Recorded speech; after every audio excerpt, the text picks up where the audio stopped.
I appreciate you being here. Derek just told me nobody cares really how practice went, and so I'll just kind of say that. So it's going to show up.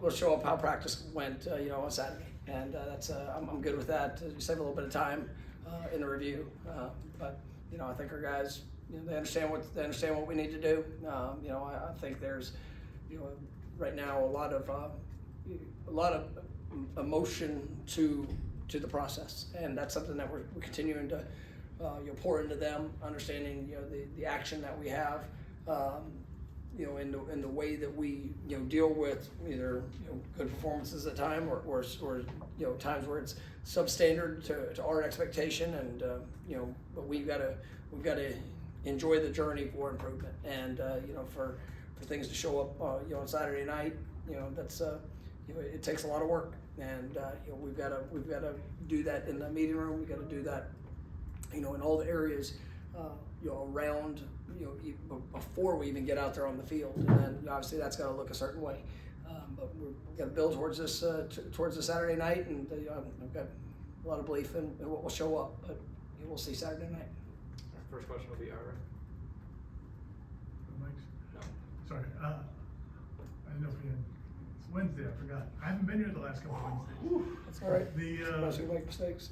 we talked to Justin Cryer yesterday, and he seemed, he talked about the emotions, like you could feel like an anger about him maybe 3 or 4 days after the game.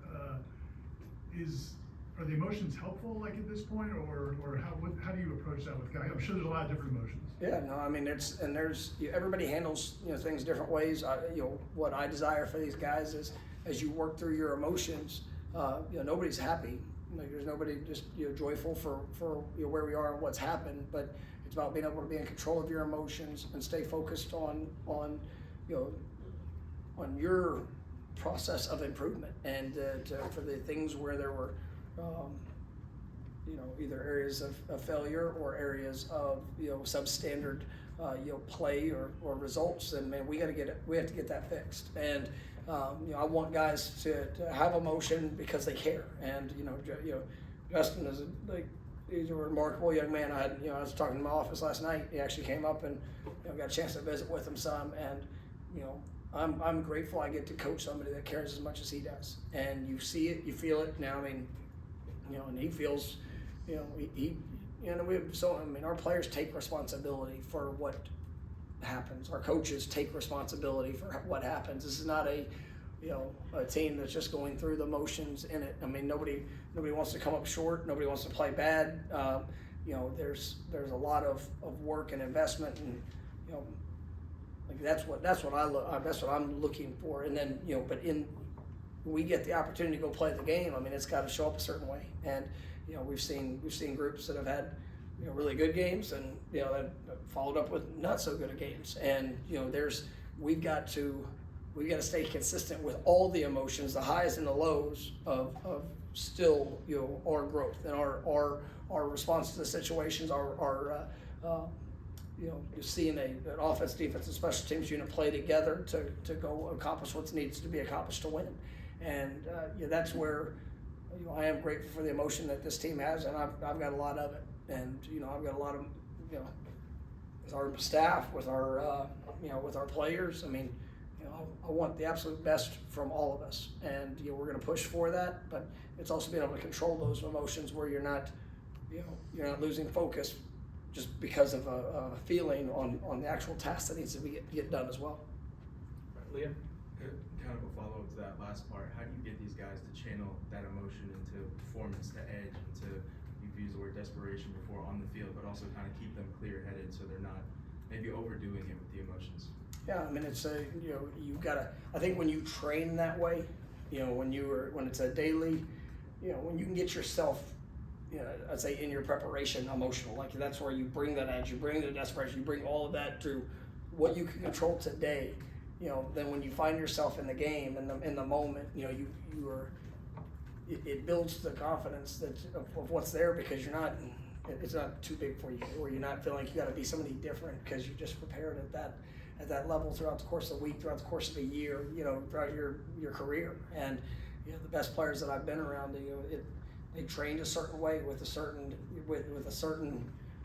urgency for their improvement, and then when they got on the field, the game was slower. And whenever something bad happened to them in the game, they knew how to pick themselves up and just go get better and respond to it because of the way that they had been coached, allowed themselves to be coached. Nobody, like I said, nobody likes losing. Nobody likes being having that against you. Nobody likes people talking bad about you.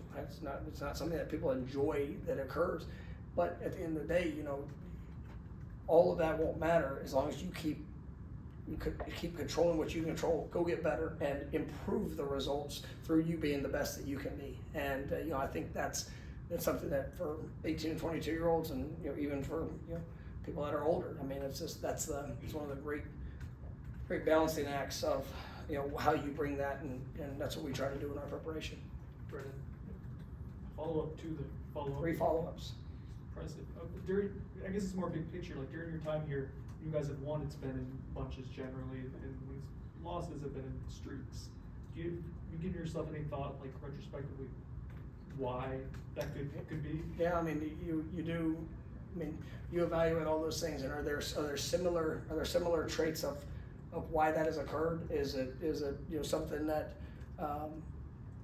that's consistently showing up? And I think when you look at a lot of these games, I mean, there are different things, whether it's side of the ball, whether it's position, whether it's the way things unfold, just throughout that set of games. And I do think that in college football now, I mean, you see more and more of it because these just let's say you go to the pressures or the awareness or all of the attention that gets put on it, that there's a lot of press at times, and I say press, like guys just in that moment, whether it's just a little bit of hesitation, tension, something that rather than just going, and I just got done talking to the guys about it, having fun going and playing the game, like look, there's gonna be good plays and bad plays throughout the course of the game, and make sure you are enjoying every bit of it throughout, and you don't get caught up looking at the scoreboard. Don't get caught up on hey, my record is this right now, and I've done this, or I've had this amount of success. You just stay focused on that next thing that you can control, and if we can do the next right thing and continue to get better, man, you got that's how you can stay away from what I think things building upon itself. Chris. Monday, you spoke as though you thought Randy Pittman was trending towards playing. Is that still the case? And also, pass catching group, do you feel confident you're gonna have a few of those guys back in the mix? Yeah, I think we will. I think obviously we'll put out the 11 o'clock. Yes, sir. The 11 p.m. availability report will be there for you tomorrow. So, but I feel good how things are trending, but there's still some things that will be up in there right now. Matt. I think Juice yesterday brought up the 2022 team, how pretty similar, start off well and then go on a little skid. Is that kind of something you're bringing up to them, or something you're going back and looking at, like rattle off 6 straight after a skid like that? Yeah, I mean, it was. Are they aware of that? Yes. I mean, because I've also been a part of it, and I know what it looks like, and for these guys, for them and some of the external things, because it's not just it's like, oh well, social media or this. No, I mean, you got family members. Everybody's got an opinion. Like there's teammates to teammates have opinions of things. For us, it's still about let's make sure we just go and respond the way that we're capable of responding. And I've seen, and that's a prime example of in 22. I mean, weren't great expectations. There probably weren't a whole lot of people that were happy with where the program was, going into the year. And then we beat LSU. Boy, no, it was exciting. And then you win some games to start the season, and you lose 3 straight to, probably a couple of them that, it was, coin flip type games. Some that we had every opportunity to win. And, you're not happy in that moment. But we had a team that came together, and, they made the choice and, hey, block all that out. Let's just go control what we can control. Let's do what we need to do. And, they did that, and then 19 straight games later, we still were winning. And that was something that was a part of that process. And that was on the flip side of it. We've seen how that can grow, where even after a couple of big wins, we weren't affected by the big wins. We're affected about the true journey of just trying to be the best we can be. So, we've been a part of it on both ends, and I think guys are aware, and yes, I do know what it looks like, and I do know what it takes for that to occur, and I've got a lot of confidence that it will. Peter? Coach, 2 for 1. Wow. This is your first 2 for My 1. first one. Congratulations. Welcome to the party. In regards to Stanford, knowing that they're 2 and 4, but is there anything that kind of stands out with them? And then having to face a respectable NFL coach in Frank Wright, like you just see a difference when it comes to facing a guy that is Yeah, I mean, I got a lot of respect for Coach Wright. I mean, the job that they're doing. Obviously, it's a tough situation to come into. Just there, before the season. But you see a team that's well coached schematically. Putting the guys in the best position. They've got both their wins have been at home. So that's something that they played. They played well there with their opportunities and what they've done. But we got to have a great plan because of the different things we're going to see. And they do a lot defensively, a lot of different pressures, a lot of different fronts. Offensively, whether it's in the gun, whether it's under center, a lot of motion movement, things that we've got to make sure that our communication, some of the elements that we talked about coming out of the last game, that's better. And seeing guys cut it loose and go have fun playing the game. And we've got a trip in front of us, and you got all the circumstances that are surrounding the kickoff time, all that stuff. But none of that matters. I mean, you go and you prepare the best that you can, and you go have fun playing the game. We have time for a couple more. Brendan? Is the plan for next week to still move in to the football facility? Will it be fully moved in partially? What's the update on that? Yeah, I mean, we have a plan of transition, so I think we're right on track with what that needs to be. Byron? Coach White's, this is 6 games in, but it's still first season for this staff. A lot of these guys on the defensive staff.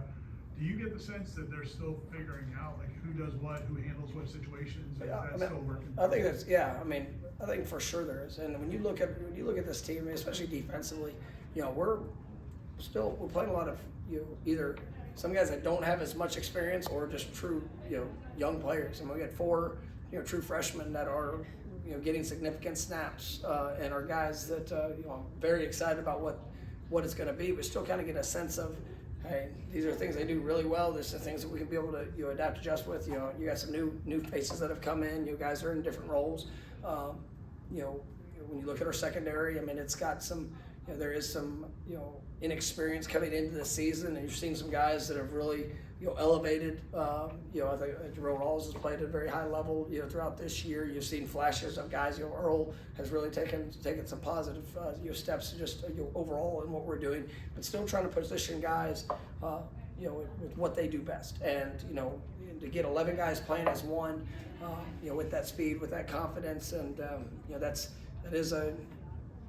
it is a process at times, and you look offensively, it's a lot of the same, but we got some experienced guys that have done it different places, and I think Gus and the staff have done a wonderful job of being able to rapidly kind of help accelerate that process, and we're going through that in all phases, and so but Tony, he's doing a great job with how he's trying to connect with and utilize the experiences that we have, and I'm looking forward to the continued growth on that side of the ball for what we can be. All right, thank you, Coach. Thank you, guys. Thanks, guys. I believe